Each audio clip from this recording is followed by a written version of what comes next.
श्रीमान् वेङ्कटनाथार्य कवितार्किककेसरी वेदान्ताचार्यवर्यो मे सन्निधत्तां सदा हृदि कूजन्तं राम रामेति मधुरं मधुराक्षरम् आरुह्य कविताशाखां वन्दे वाल्मीकिकोकिलम्. Acharyan Anugraham. We have been enjoying the Navarasams of Srimad Ramayanam as beautifully narrated by Sage Valmiki. This has been wonderfully compiled by Swami Sri Thaiyar Swami Iyengar. I am just reproducing to the best of my ability from the book in Tamil written by him. Anything good, the credit goes to the wonderful author and the amazing Valmiki compositions. Of course, anything wrong, defective is entirely due to audience ignorance and ajnanam. Today is the last of Navarasam, the Shaantha Rasam. Shanti, Shantam is peace, blissful state, equanimity, equipoised. And the moment one says Amaidi, Shanti, Shaantha Rasam is the state of mind when one feels completely blissful, Anandam. And it's not easy to get. Shaantha Rasanubhavam itself is moksha sadhanam. So only when one attains moksham, we get that ultimate of Shaantha Rasam. And that is why even in Vedas, when we finally end, we say Shanti, Shanti, Shanti. So we pray for that Shanti, the blissful state. The Perinba Nilai, the absolute Anandam, beyond the sensual organs, beyond the mind, intellect, it is that Anandam. It is Brahmananda Nilai. Shaantha Rasatin Sthayi Bhavam is Shantam. There is nothing which we need to attain beyond the Shaantha Rasam. When one is in Shaantha Rasam, the mental state of blissful nature, he would love all beings. He would not see it different between this person and that person, be he or she a friend or an enemy. Because the same divine intelligence that passes through one passes through everyone.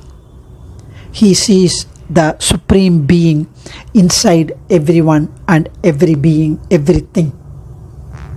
So that is why we feel so blissful, so serene when we see a Mahapurushan, when we see a Bhagavatottama, when we go into our Acharya's ashram. The moment we are in their vicinity, we feel completely uplifted. We feel completely peaceful. And Swami Sage Valmiki mentions here in Chitrakutam, it is a complete serene sylvanic surroundings. It's purely, fully scenic. And in that, Rama's ashram was built. Rama's ashram was so beautifully placed in that surroundings. Sage Valmiki says this particular, he depicts the scene, and he is being approached by Bharata, who is coming from Ayodhya with full of tears rolling down his cheeks. His body is shivering because of guilt, because of frustration, anger, and he is coming towards Rama with folded hands, and he looks at the ashram and Rama in Chitrakutam.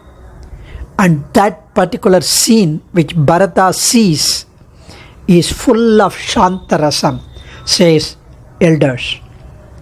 So it is the Chitrakuta Pradesham, and nearby Mandakini Nadi is flowing, and it is a small nice hut made by the palm leaves, and it is a early morning, just the sun has risen.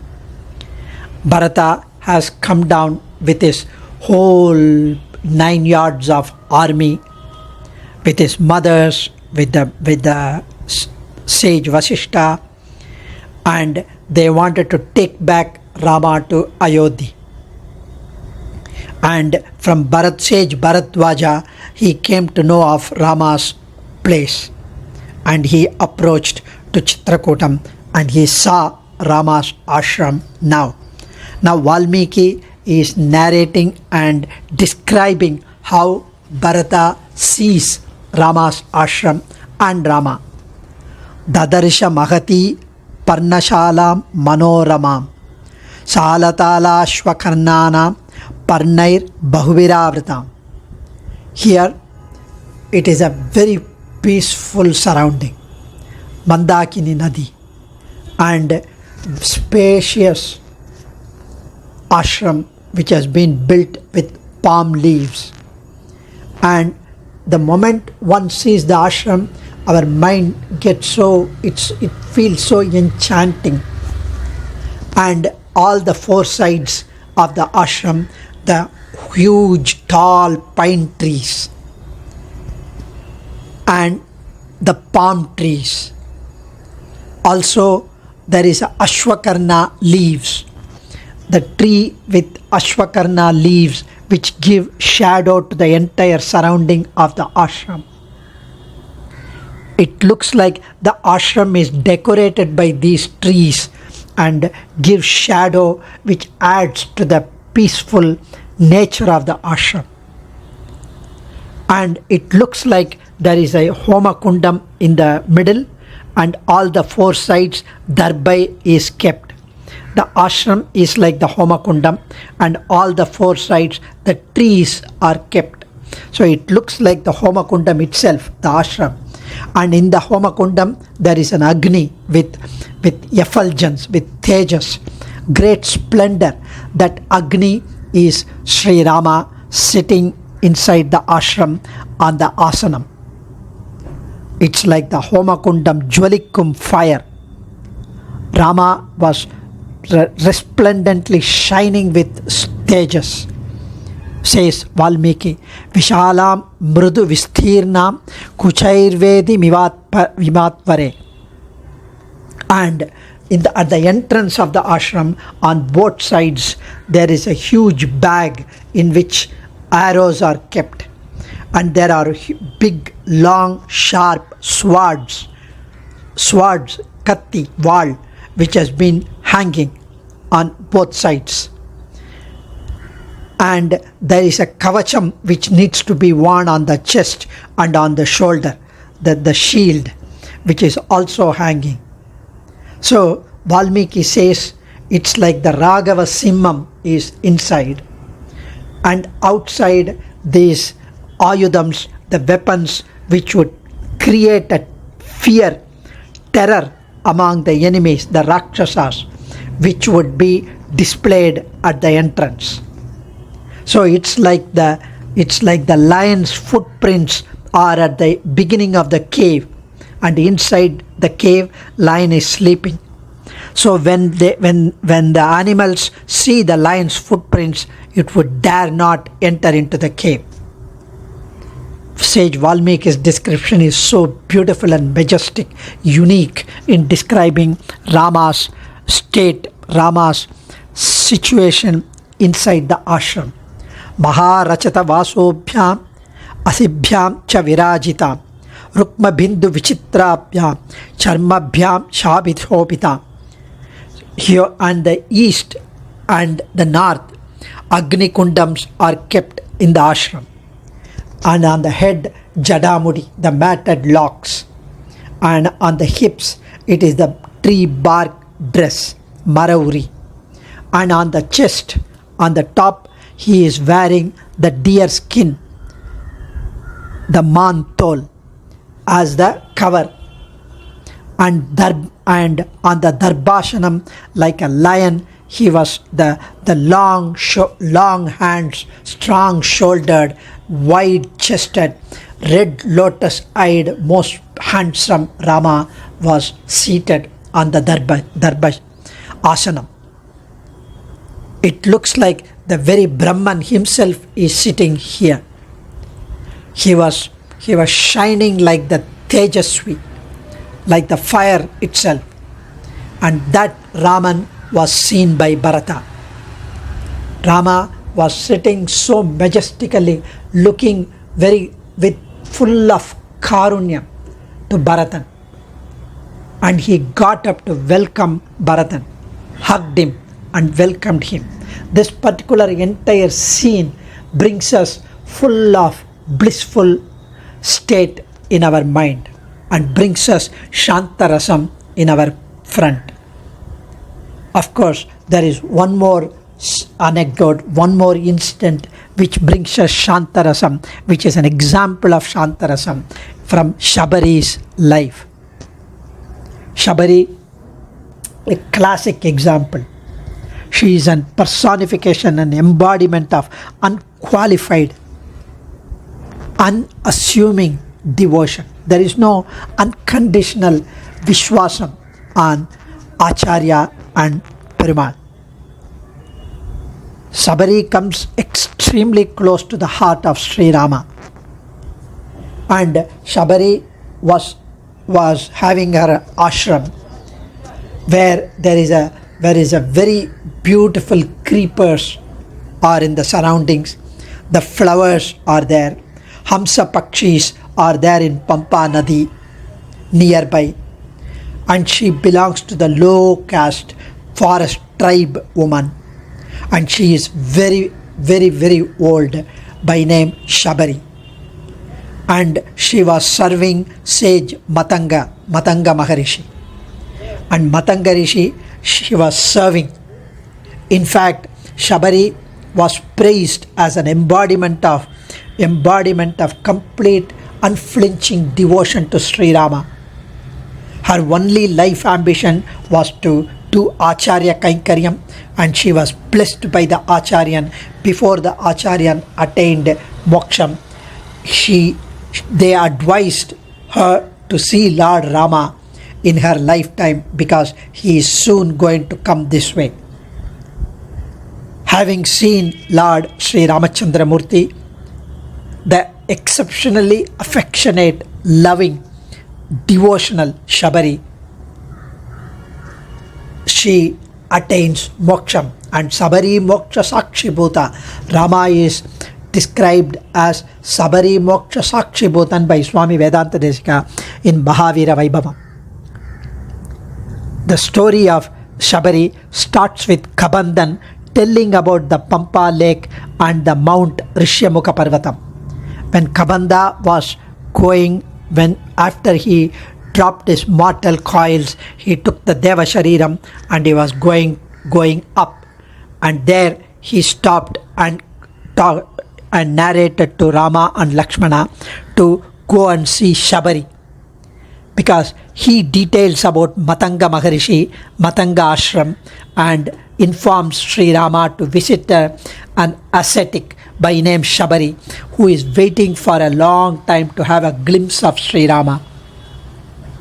Kabanda gives a beautiful description about Shabari to Sri Rama. He says a miracle is working in Matanga Ashram. The rishis who had resided there are no more. They have gone to the upper world. So great was their yagam, was their karmanushtanam, was their jnanam, was their bhakti, that they were so old that the oceans came, the 7 oceans came near the ashram, their ashram. Shabari tells that to Rama. Rama mentions that all your glorious tapas were uttered by Kabandhan to us. Still, I would like you to narrate and I would like to see them. Raghunandana, these pakshis, these deers are all abundantly here in Matangavanam. Paramatma Jnanis were performing yagams in accordance with Shastras. Pratyakstali yagam was performed by those Purushottamas, and they were even having apprehension they would commit Bhagavata Apacharam while performing the yagam. So their hands were actually shaking and shivering because they were doing that with trepidations. They were performing Pushparchana with so much sincerity and devotion. What an Ascharyam, Rama. Even today, because of their tapas, because of their yaga, the brightness is still manifesting here in all directions here. And because of the Upavasam, their bodies were so slim and they could not move because of their age and their Upavasam. And hence all the 7 oceans came here and they had snanam in that congregation of those 7 oceans. And after bathing in that, the Maravuri, the Mantol, all those are still wet, you can see here.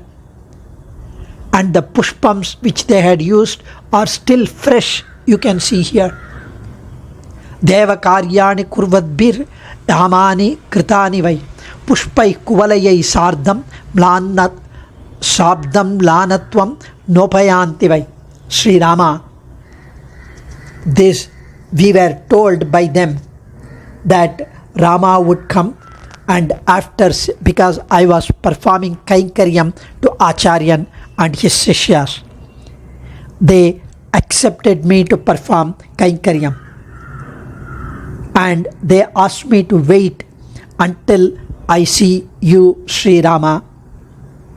And Shabari served for long Rishi Matanga in his ashram near Rishyamukha.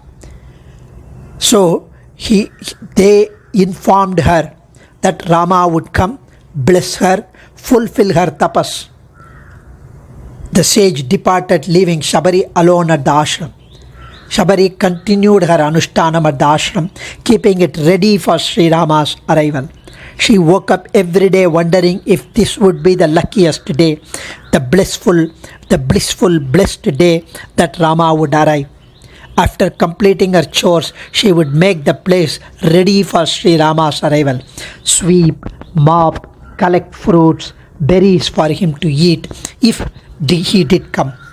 She spent hours removing the thorns from the bushes along the path, the stones on the path, so that her beloved Lord would not be hurt on his feet. Shabari spent many years waiting for her Lord, who was on his way to her abode. So, having heard the story of Shabari, Rama and Lakshmana came towards Mount Rishyamukha, and when they saw Shabari came rushing. She came running towards Rama. She offered Argyam, Padyam, Achamaniyam and all that, and she prostrated at their feet. So one look at her made Sri Rama realize that Shabari had attained the highest stage of blissful nature. She honored them as guests and expresses her desire to depart where her teachers are, to go to Acharyan Trivadi, to attain Acharyan Trivadi. When Shabari sees Rama, she says that she feels the purpose of her birth has been fulfilled upon her seeing Sri Rama. She offered the fruits, the other, all that which she had selectively chosen for offering to Rama. As the old emaciated lady wearing rags, after Shabari felt that the greatest desire had been fulfilled by meeting her Lord, asking Sri Rama to give her salvation, she entered the fire. And she wore rags while she entered, and she was transformed into a beautiful young lady wearing silken cloth and many ornaments. She gained deliverance at the hands of the Lord as the witness. Rama is the witness. And she joined her Acharya and attained Acharyan Trivedi. So Rama was terribly happy and excited seeing Shabari and seeing her attaining Acharyan Trivedi. He tells Lakshmana, she realized her Swarupam. She performed Acharya Kainkaryam. We are blessed to see the 7 oceans congregation here. We have touched those tirthams, and we have performed puja for the tirtham. I think all mangalams will happen to us now. My mind is so happy and I am so blissful. I feel completely satisfied and contented. Pranashtama shubham tattat kalyanam chamupastitam tena tatvena krishtam me mano lakshmana samprati hridayehi naravyagra shubhamavir bhavishyati. Raman Manas has become such a Shantam, says Valmiki. From the Shabari's Charitam, Acharya Kainkaryam's greatness, Vaibhavam, has been crystal clearly brought out by sage Valmiki here. Evametat puravartam akyanam bhadramastuvaha pravyaharata visrabdam balam vishno pravartadam labastesham jayastesham kutastesham parabhavaha yesham indi varashyamo hridaye supratishthitaha kale varshatu parjanyaha prithvi sasya shalini deshoyam kshobarahito brahmana santu nirbhayaha kaveri vardatam kale varshatu vasavaha sriranganatho jayatu srirangasrischa vardatam swasti prajabhyah paripalayantam nyayena margena mahim mahishaha ko brahmanebhyah shubhamastu nityam lokas samasta sukhino bhavantu mangalam koshalendraya mahaniya gunabdhaye chakravarti tanujaya sarvabhaumaya mangalam veda vedanta vedyaya megashyamal murtaye pumsam mohana rupaya punyashlokaya mangalam vishwamitrandharangaya mithila nagaripate bhagyānam paripākāya bhavyarūpāya mangalam pitrubhaktāya satatam bhratribhi sagasītaya nandita kila lokāya ramabhadraya mangalam tyaktasāketavāsāya chitrakuta viharine sevyāya sarvayaminam धीरोधाराय मंगलम सौमित्रिणा च जानक्या चापबाणसिधारिणे संसेव्याय सदा भक्त्या स्वामिने मम मंगलम दंडकारण्यवासाय कंडितामरसत्रवे कृत्रराजाय भक्ताय मुक्तिदायास्तु मंगलम सादरं शबरीदत्त फलमूलाभिलाषिणे सौलभ्य परिपूर्णाय सत्पोत्रिक्ताय मंगलम हनुमत्समवेताय हरीशाभीष्टदायिने वालिप्रमतनायास्तु महाधीराय मंगलम श्रीमते रघुवीराय शेतुल्लंघितसिन्धवे चितराक्षसराजाय रणधीराय मंगलम आसाद्य नगरीं दिव्याम् अभिषिक्ताय सीतया राजाधिराजराजाय रामभद्राय मंगलम मंगलाशासनपरैर्मदाचार्य पुरोगमैः सर्वैश्च पूर्वैराचार्यै सत्कृतायास्तु मंगलम। श्री सीता लक्ष्मण हनुमत् समेत श्री रामचंद्र परब्रह्मणे नमः। కవితార్కిక సింహాయ కళ్యాణ గుణశాలినే శ్రీమతే వెంకటేశాయ వేదాంత గురవే నమః. అడియన్ ధన్యోస్మి.